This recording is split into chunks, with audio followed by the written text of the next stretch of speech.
ರೆಸ್ಟೋರೆಂಟಲ್ಲಿ ಇಲ್ಲ ಡಾಬಾಗಳಲ್ಲಿ ಇಲ್ಲ ಸ್ಟ್ರೀಟ್ ಸ್ಟೈಲಲ್ಲಿ ಸಿಗುತ್ತಲ್ಲ ಅದಕ್ಕಿಂತಲೂ ತುಂಬ ಅದ್ಭುತವಾಗಿತ್ತು ಅಂತಲೇ ಹೇಳ್ಬೋದು. ತುಂಬ ಈಸಿಯಾಗಿ ಕ್ಲೀನಾಗಿ ನೀಟಾಗಿ ಮಾಡ್ಕೊಳ್ಬೋದು.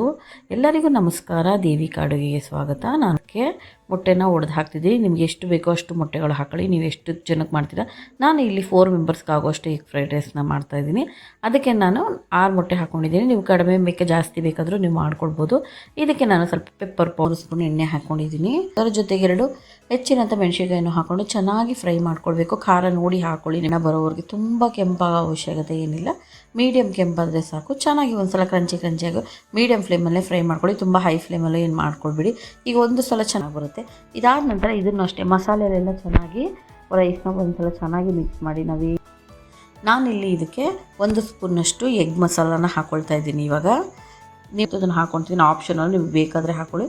ಮನೇಲಿತ್ತು ಅಂತ ಹಾಕ್ಕೊಂಡೆ. ಮತ್ತು 1 ಸ್ಪೂನ್ ತುಂಬ ಚೆನ್ನಾಗಾಗಿತ್ತು. ಇನ್ನು ಯಾರ್ಯಾರು ನನ್ನ ಚಾನಲ್ ಸಬ್ಸ್ಕ್ರೈಬ್